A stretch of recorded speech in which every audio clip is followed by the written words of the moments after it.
থেকে ন্যাশনাল পর্যন্ত যে স্কোরটি হয় 50 এবং 100। পরের বল সজিব ব্যাট চালিয়েছেন এবং ওভার বাউন্ডারি ছক্কা আঁকালেন এবং সাইদুল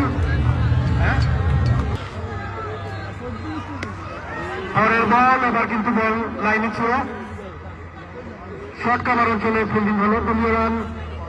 172 একটা বিগ স্কোর অন্ত থেকে পরের বল হয়েছিল বিপজ্জনক একটি বল ছিল এবং বাই আকারে আরো 4টি রান সংযুক্ত দলের পক্ষে পরের বল চালিয়েছেন মেরুকণ্ঠ অঞ্চলে আকাশের দিকে গেছে মতো সম্ভাবনা